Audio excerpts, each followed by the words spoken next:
Bonjour et bienvenue sur le site quatditlabible.com. Aujourd'hui, La vie de vainqueur de Watchman Nee en version audio en français. chapitre 8, la foi éprouvée. Ce soir, j'aimerais lire un verset. 1 Pierre 1,7 nous dit « Afin que l'épreuve de votre foi, bien plus précieuse que celle de l'or qui est périssable, quoiqu'il soit éprouvé par le feu, ait pour résultat la louange, la gloire et l'honneur lors de la révélation de Jésus-Christ. » Ce soir, j'évoquerai la foi éprouvée ou la mise à l'épreuve de la foi.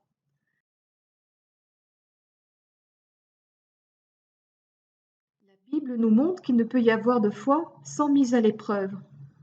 Toute foi doit être éprouvée. La foi doit être mise à l'épreuve pour les raisons suivantes. Raison pour que la foi soit éprouvée, afin que nous croissions. Dieu met notre foi à l'épreuve afin que nous puissions croître. Aucun chrétien ne peut croître sans que sa foi soit d'abord mise à l'épreuve. Je peux dire sans réserve que la foi de tout chrétien doit être éprouvée. La seule façon d'accroître la foi, c'est de la mettre à l'épreuve. Ce n'est qu'en éprouvant notre foi que Dieu peut nous aider à croître. Nous venons à Dieu et recevons toutes ses grâces par la foi. Quand notre foi est éprouvée, nous croissons spontanément. Afin de satisfaire Dieu. Dieu éprouve notre foi non seulement pour notre croissance, mais aussi pour sa propre satisfaction. Il n'existe personne qui, ayant cru au Seigneur et reçu la grâce de Dieu, puisse éviter que sa foi soit éprouvée. La mise à l'épreuve de la foi prouve que notre foi est authentique. C'est la foi authentique qui satisfait Dieu. Une foi qui a été agréée par Dieu lui rendra gloire en ce monde.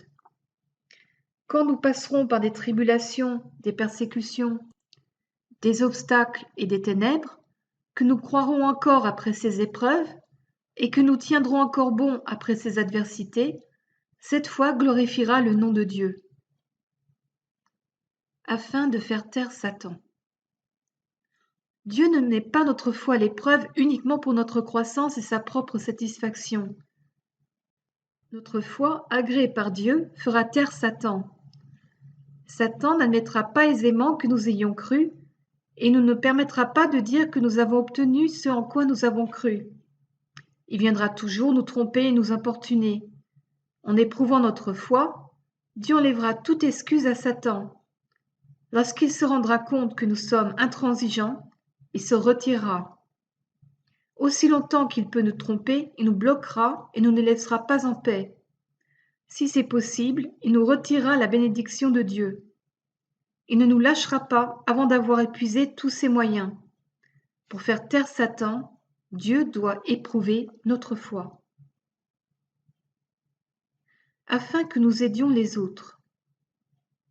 Dieu éprouve aussi notre foi pour une autre raison, afin que nous puissions aider les autres. Une foi non éprouvée ne peut aider autrui. Les autres ne reçoivent notre aide que lorsque notre foi a été mise à l'épreuve. Si un homme a cru, mais que sa foi n'a pas été éprouvée, sa foi n'est pas digne de confiance. Satan ne peut rien faire contre une foi qui a été éprouvée de manière authentique.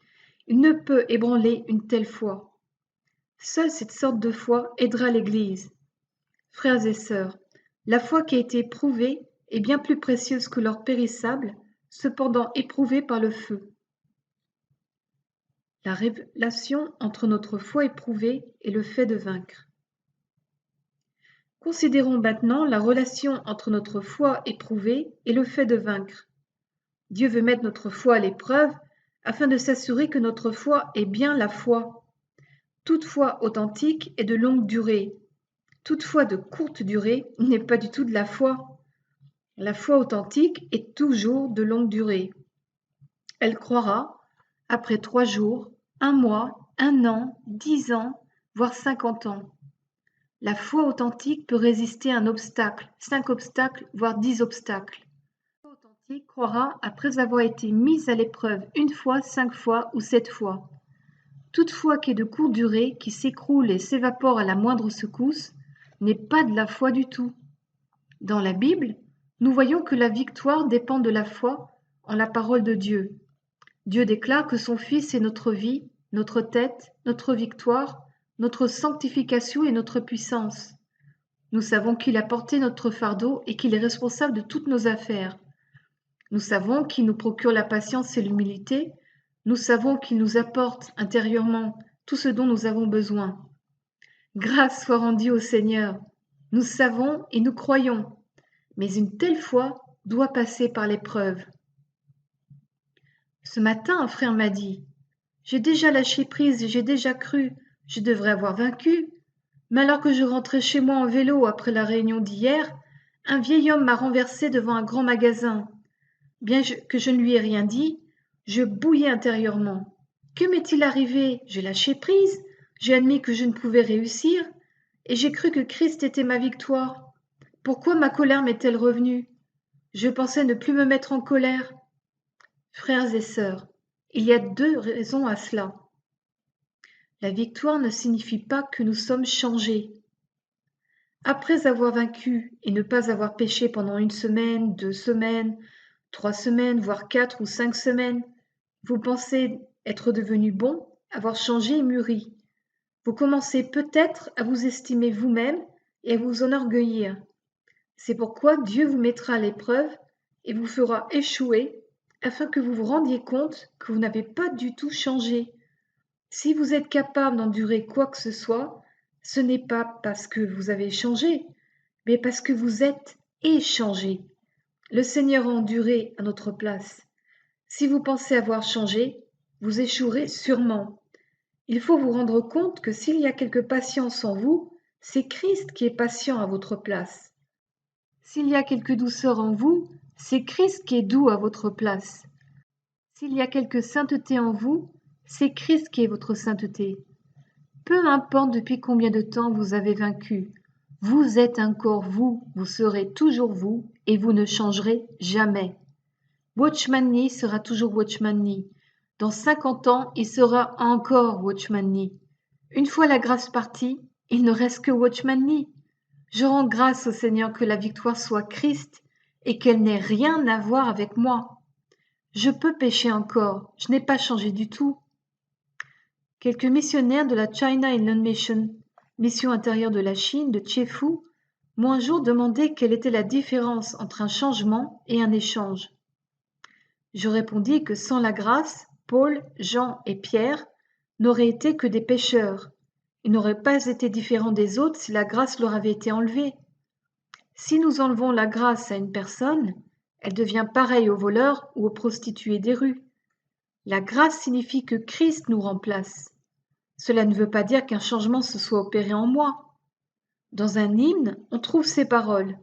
Chaque fois que mon cœur s'élève, comme je suis tout près de tomber. Et cela est bien vrai, frères et sœurs, nous devons nous rendre compte que nous sommes toujours les mêmes. Nous n'avons pas changé du tout.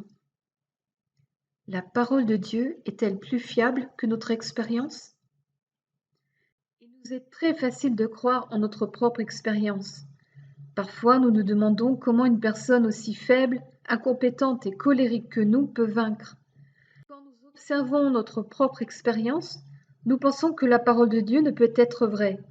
Mais frères et sœurs, est-ce la parole de Dieu ou notre propre expérience qui est la plus fiable?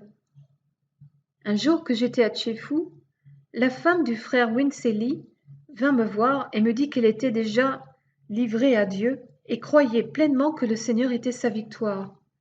Elle était entrée dans l'expérience de vainqueur. Cependant, elle se plaignait. Ma victoire est de courte durée. Au bout d'1 semaine, je suis de nouveau vaincue. Mes 2 enfants m'énervent sans cesse et je n'ai aucune patience avec eux. Ces 2 ou 3 derniers jours, j'étais de nouveau vaincue. Que m'est-il arrivé? Je lui demandai si Christ avait changé. Elle me répondit que non. Je lui demandai si la parole de Dieu avait changé. Elle me répondit que non. Je lui dis, puisque Christ n'a pas changé et que la parole de Dieu n'a pas changé, pourquoi n'êtes-vous pas victorieuse? Elle me répondit que c'était parce que ses expériences ne correspondaient pas à l'idée qu'elle s'en faisait. Je dis, supposons que votre fils sorte et rencontre dans la rue un homme qui lui dise Tu n'es pas le fils de ta mère, tu as été acheté à l'herboristerie pour 20 cents. Il reviendra et demanderait: Maman, suis-je ton fils? Ou bien ai-je été acheté à l'herboristerie pour 20 cents? Dehors, quelqu'un m'a dit que tu m'avais acheté. Vous lui diriez sûrement: Mon fils, tu es mon fils, ne crois pas ce que les autres disent. Supposons qu'il sorte de nouveau et rencontre le même homme qui répète la même chose et ajoute: Mais j'étais là quand ta mère t'a acheté. Si votre fils revenait à la maison et vous posait de nouveau la question, vous diriez: Mon fils, ne crois-tu pas ce que je dis? Plus tard, supposons que votre fils rencontre encore le même homme qui lui dit: As-tu à demander à ta mère? Je ne mens pas. Le jour où ta mère t'a acheté pour 20 cents, j'étais là. Et ce chauffeur là-bas, et cette personne aussi, et celle-là, étaient également présents. L'homme pourrait peut-être citer 10 ou 20 personnes qui auraient été témoins de la scène pour prouver que votre fils a été acheté pour 20 cents. D'un côté, votre fils a votre parole qui n'a pas besoin d'être prouvée, mais d'un autre côté, il y a ce que disent les étrangers, le témoignage de 20 ou 50 personnes dont les mensonges semblent fondés sur des preuves solides. Votre fils devrait-il se fier à vos paroles, qui n'ont pas besoin de preuves à l'appui, ou bien aux mensonges des étrangers qui peuvent fournir de nombreuses preuves? Supposons que votre fils revienne vers vous et vous dise: Maman, ces gens témoignent clairement du fait que tu m'as acheté. Ai-je été engendré par toi, ou bien m'as-tu acheté? S'il disait cela, vous répondriez sûrement: Mais quel enfant insensé! Madame Lee, Dieu dira aussi que vous êtes un enfant insensé. Dieu dit que son Fils est votre sainteté, votre vie et votre victoire. Tout ce que Dieu a dit est important. Mais dès que vous vous éloignez de lui, vous vous inquiétez et déclarez: Il y a quelque chose qui cloche. Il est évident que j'ai pas vaincu. Bien que Dieu ait affirmé que son Fils était ma sainteté, cela ne peut être vrai car il est évident que je n'ai aucune sainteté. En disant cela, vous dites exactement ce que votre Fils a dit. Vous choisissez de croire les mensonges de Satan, lesquels semblent abonder en preuves, plutôt que de proclamer la parole de Dieu. Supposons que d'autres disent quelque chose à votre fils pour le tromper, et qu'il leur déclare en souriant: C'est la parole de ma mère qui compte, vous êtes des menteurs. Supposons que ce scénario se reproduise une fois, 10, 20, voire 50 fois. Si votre fils réagit ainsi, il fait honte à l'ennemi et rend gloire à sa mère. Si Satan vient et vous donne le sentiment que vous êtes froide, que vous devriez lui dire que vous êtes victorieuse parce que Christ est votre victoire, si Satan vient vous troubler, vous devriez lui dire que vous êtes victorieuse parce que Christ est votre victoire. Vous devriez affirmer que les paroles de Satan sont des mensonges et que seule la parole de Dieu est la vérité. C'est cela la foi qui a été agréée par Dieu.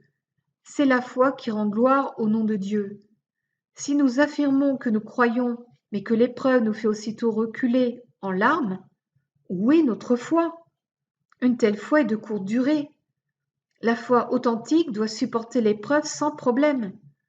Si vous vous avouez vaincu à la minute même où vous êtes éprouvé, vous avez échoué.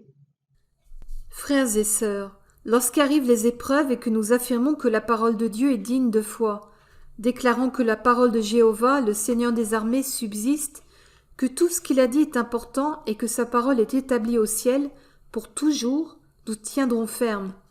Maintenant, la question est de savoir quelle parole nous allons croire. La montagne ne peut cohabiter avec la foi. Une sœur avait le même problème que Madame Lee. Elle disait qu'elle croyait, mais qu'elle ne pouvait vaincre. Je lui ai dit que nous avions besoin de la foi qui déplace les montagnes. Une foi qui échoue à la moindre épreuve n'est pas la foi du tout. Qu'est-ce qu'une grande foi, une foi qui déplace les montagnes? Une foi solide est une foi qui déplace les montagnes. Aucun obstacle ne peut l'entraver.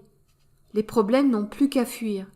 C'est cela la foi qui déplace les montagnes. Une montagne et la foi ne peuvent coexister. Soit la montagne doit partir, soit la foi doit partir. Chaque épreuve fournit une occasion de déplacer la montagne. Il ne s'agit pas de savoir s'il y a une épreuve, mais voici l'enjeu. Lorsque la montagne reste, la foi doit partir, et lorsque la foi reste, la montagne doit partir. La question est de savoir si nous écouterons les paroles des étrangers ou bien la parole de Dieu. Tout ce qui, confronté à une épreuve, s'écroule, n'est pas la foi. Apparemment, un frère a fait quelques découvertes à ce sujet, mais il n'a pas encore compris ce qu'est la victoire. Satan lui dit « Tu vois, tu penses avoir vaincu, mais tu es encore battu. On t'a trompé, la victoire n'existe pas. » Frères et sœurs, si vous admettez que l'on vous a trompé, tout est fini assurément. En effet, Dieu agira selon ce que vous croyez. Je me souviens d'une fois où j'étais malade et alité à l'étage. Un frère vint prendre ma température et mon pouls. J'avais de la fièvre et mon pouls battait rapidement. Quelques nuits avant sa visite, j'avais été incapable de dormir. Il semblait que j'étais aux portes de la mort. Ce soir-là, je priais, et le lendemain après-midi, je reçus une parole du Seigneur. Il avait entendu ma prière et me donnait Romains 8:11 où il est écrit « Et si l'esprit de celui qui a ressuscité Jésus d'entre les morts habite en vous, celui qui a ressuscité Christ d'entre les morts donnera aussi la vie à vos corps mortels par son esprit qui demeure en vous. » Je pensais avoir besoin d'un bon repos ce jour-là, mais contrairement à mes souhaits, j'étais exceptionnellement agité. Quand le frère prit de nouveau ma température, celle-ci était montée et mon pouls battait encore plus rapidement. Satan était à l'œuvre. Il vint à moi sans tarder et me dit « Quelle sorte de promesse est cela ? Dieu a promis que tu vivrais, mais il est évident que tu n'es pas en train de guérir. » Les paroles de Satan semblaient très plausibles. À ce moment même, le Seigneur me donna 2 versets. Le premier était Jonas 2:9. « Ceux qui regardent aux vanités mensongères abandonnent la grâce qui est à eux. » C'est version Darby. Jonas prononça ces mots tandis qu'il était dans le ventre du poisson. Toutes circonstances et conditions extérieures ne sont que vanité. Le deuxième verset était Jean 17:17. Ta parole est vérité. Dieu affirme que sa parole est vérité et que tout le reste n'est que vanité. Si la parole de Dieu est vérité, ma fièvre, mon pouls rapide, mon insomnie devaient être des mensonges. C'est pourquoi je remerciai immédiatement le Seigneur en disant « Romains 8:11 est vrai, et tous ces symptômes de maladie sont erronés. » Voici ce que je crus et affirmai. Ce même après-midi, la fièvre s'en alla, et mon pouls reprit son rythme normal. Le soir, je fus de nouveau capable de dormir. La vraie foi est celle qui croit uniquement à la parole de Dieu. Frères et sœurs, c'est l'épreuve de la foi. Qu'est-ce que la vraie foi ? La vraie foi est une foi qui croit uniquement à la parole de Dieu et non pas à l'expérience personnelle, à ce qu'on ressent ou aux circonstances défavorables. Alléluia ! Seule la parole de Dieu est vraie. Si les circonstances et l'expérience correspondent à la parole de Dieu, nous lui rendons grâce. Si elles ne correspondent pas à la parole de Dieu, c'est la parole de Dieu qui l'emporte. Tout ce qui est en contradiction avec la parole de Dieu est faux. Satan peut dire « Tu dis que tu as vaincu, mais regarde, tu es toujours aussi corrompu qu'avant. Tu es toujours aussi faible qu'avant. Qu'est-ce qui te fait dire que tu as vaincu ?» Vous pouvez répondre à Satan « C'est vrai que je suis toujours le même, je ne changerai jamais. Cependant Dieu affirme que Christ est ma sainteté, ma vie et ma victoire. » Satan dira que vous êtes toujours corrompu, faible et impur. Mais la parole de Dieu est vraie. Les paroles de Satan sont des mensonges. Seule la parole de Dieu est vraie. À Chifu, j'appris une leçon. Un jour, mademoiselle Fischbacher et moi-même étions en train de prier pour des dons précis de Dieu. Je priais pour le don de la foi, tandis qu'elle priait pour le don de guérison. Après avoir prié pendant 1/4 d'heure, nous reçûmes tous deux les dons. Le soir, nous allâmes à la réunion, et sœur Anne me dit qu'une autre sœur qui vivait à l'étage au-dessus de la salle de réunion perdait la raison. D'habitude, cette sœur avait un accès de folie 1 ou 2 fois par mois, mais ces crises étaient devenues plus fréquentes dernièrement. À 22h30, après la réunion, je rentrais chez moi. En chemin, je pensais à ce qui arriverait si la sœur avait une autre crise juste à ce moment-là, étant seule. Je dis au revoir au frère, puis les paroles de 1 Pierre 1,7 me vinrent à l'esprit. L'épreuve de votre foi, bien plus précieuse que celle de l'or, qui est périssable, quoiqu'il soit éprouvé par le feu. Je me dis, qu'il en soit ainsi. Si la foi doit être éprouvée, qu'elle le soit. Le lendemain, j'invitai mademoiselle Fischbacher à venir, avec moi, rendre visite à la sœur malade. Bien sûr, j'aurais pu y aller seule, mais mademoiselle Fischbacher venait juste de recevoir le don de guérison, et j'avais reçu le don de la foi. Pourquoi ne pas les mettre en pratique dès maintenant? Quand mademoiselle Fischbacher reçut mon invitation, elle hésita quelque peu. Elle dit qu'elle allait d'abord prier. Après avoir prié, elle décida de venir. À notre arrivée, nous apprîmes que la patiente s'était endormie quelques instants auparavant. Frère Chi, qui était médecin, nous informa que nous devrions attendre qu'elle se réveille. Il nous dit que, humainement, il n'y avait rien à faire. Mademoiselle Fischbacher devait rejoindre son embarcation à 11h30. Nous avons attendu jusqu'à 11h moins 10 avant que quelqu'un nous invitât à entrer. J'adressai quelques mots à la sœur malade. Ses cheveux se dressaient sur sa tête. C'est caractéristique des personnes qui ont perdu la raison. Mais grâce soit rendue au Seigneur. Je priai 1 ou 2 minutes et le Seigneur me donna la foi. Ma foi s'éleva en moi et je me mis à rendre grâce au Seigneur. Je savais qu'elle allait être guérie. Après avoir prié, mademoiselle Fischbacher eut elle aussi la foi et se mit à rendre grâce au Seigneur. Puis 2 frères et une sœur prièrent aussi brièvement, mais ils n'étaient pas autant que nous en communion avec l'Esprit. Enfin, l'heure vint, et il me fallut accompagner mademoiselle Fischbacher à son bateau. Quand je revins de la jetée, la sœur pleurait, riait et criait de nouveau. Au bout de quelques minutes, elle s'évanouit. Les gens ne pouvaient rien faire. Je sus alors que Dieu était en train d'éprouver leur foi. Le médecin me prit à part pour me dire « Frère, prie immédiatement pour elle. En tant que médecin, je ne peux rien faire pour elle. » Je lui dis qu'il n'était pas nécessaire de prier.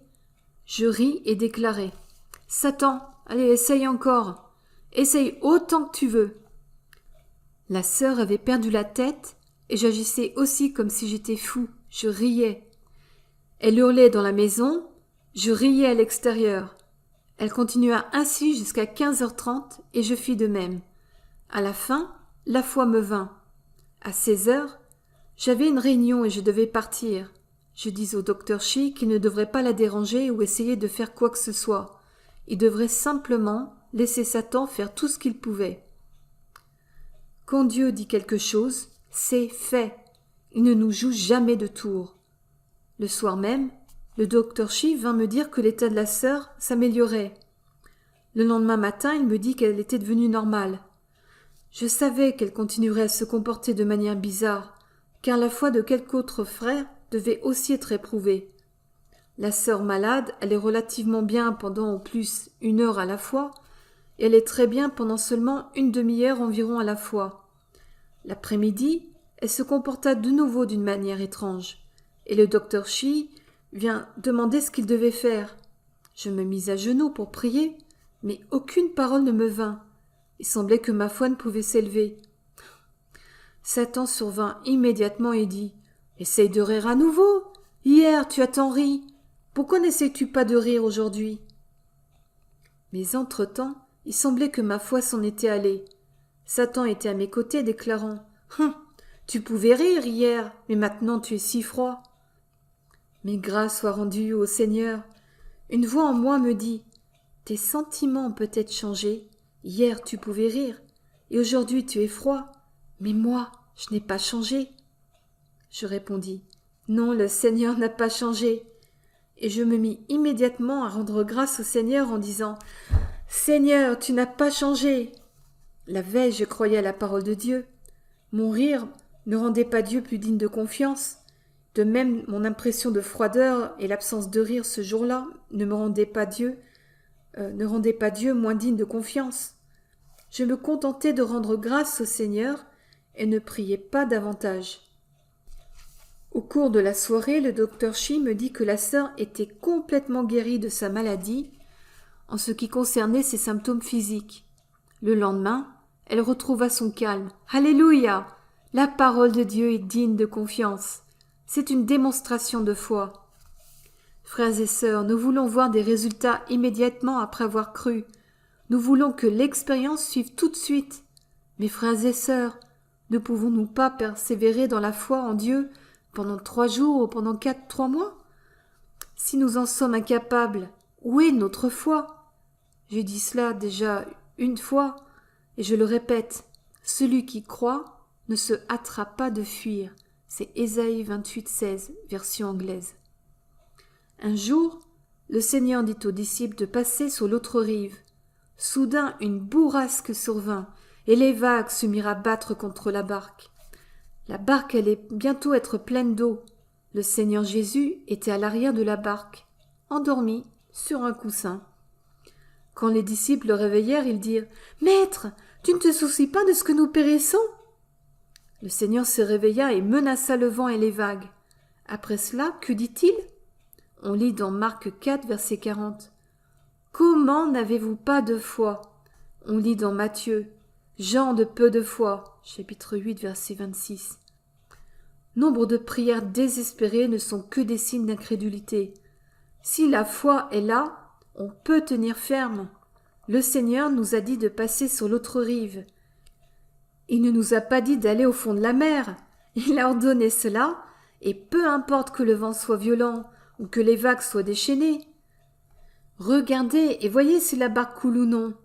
Sans la foi, on se sauvera à l'approche de l'épreuve. Mais avec la foi, on peut toujours tenir bon quand vient l'épreuve. Une petite foi se sauvera à la vue des épreuves, mais une grande foi tiendra bien face à elle. Une foi fausse s'effondrera à la vue des épreuves, mais une foi authentique tiendra bon face à elle. Se tenir uniquement sur le terrain de la foi. Un jour, une personne me réprimandait avec colère. Plus j'endurais ses reproches, plus elle continuait. Alors je me mis à prier le Seigneur. Dieu, donne-moi la patience, donne-moi la force d'endurer, sinon ma colère va éclater. Si la même chose m'arrivait maintenant, je ne m'inquiéterais pas autant. Au contraire, je dirais à Satan en plaisantant. Satan, tu peux m'injurier par la bouche des hommes. Voyons si le Christ qui est en moi peut être troublé par les injures. Je ne hais pas ceux qui injurient, au contraire, je les aime. En effet, si nous agissons de cette manière, Satan sera incapable de faire quoi que ce soit contre nous. Frères et sœurs, rendons grâce au Seigneur. La victoire, c'est Christ, pas nous. Par nous-mêmes, nous ne pourrions supporter les injures que jusqu'à un certain point, puis nous nous mettrions en colère. Mais si la victoire, c'est Christ, aucune tentation ne sera trop forte pour nous, et aucune épreuve trop dure à subir. Quand nous nous tenons sur le terrain de la parole de Dieu et de la foi, Satan ne peut rien nous faire. Le Seigneur a donné l'ordre de passer sur l'autre rive. Nous passerons sûrement sur l'autre rive. Ce n'est pas notre parole qui compte, mais c'est la parole de Dieu, car Dieu est fidèle. Enfin, frères et sœurs, il me faut vous poser une question. Y a-t-il 1 ou 2 péchés qui reviennent sans cesse et qui vous ennuient? Je crois que oui. Frères et sœurs, quand le Christ qui demeure en nous nous fait passer par l'épreuve qui en fait est mise à l'épreuve. Chaque fois qu'une épreuve nous est envoyée, ce n'est pas nous qui sommes mis à l'épreuve, mais Dieu. Quand notre foi est éprouvée, le Fils de Dieu est mis à l'épreuve. La fidélité de Dieu est mise à l'épreuve. Ce n'est pas vous qui sommes mis à l'épreuve. Chaque épreuve sert à voir ce que Christ peut faire. Chaque épreuve est une épreuve de la fidélité de Dieu. La foi se tient sur le terrain de Dieu, de sa parole, et à l'opposé de nos circonstances. Vaincre est cela. Satan déclare que nous sommes impurs, mais nous disons que Christ est notre sainteté. Satan déclare que nous sommes fiers, mais nous disons que Christ est notre humilité. Satan déclare que nous avons échoué, mais nous disons que Christ est notre victoire. Nous pouvons répondre à tout ce que dit Satan en affirmant que Christ est digne de confiance et que sa parole est digne de confiance. C'est la foi et c'est la réalisation de la parole de Dieu. Alléluia! Christ est victorieux. Alléluia! Dieu est fidèle. Alléluia! Sa parole est digne de confiance. Frères et sœurs, je vous prie de vous rappeler que l'épreuve de la foi ne durera pas longtemps. Immédiatement après que nous avons fait l'expérience de la vie de vainqueur, la tentation peut subvenir plus fréquemment que jamais. Mais après que notre foi aura été éprouvée, nous pourrons aider les autres.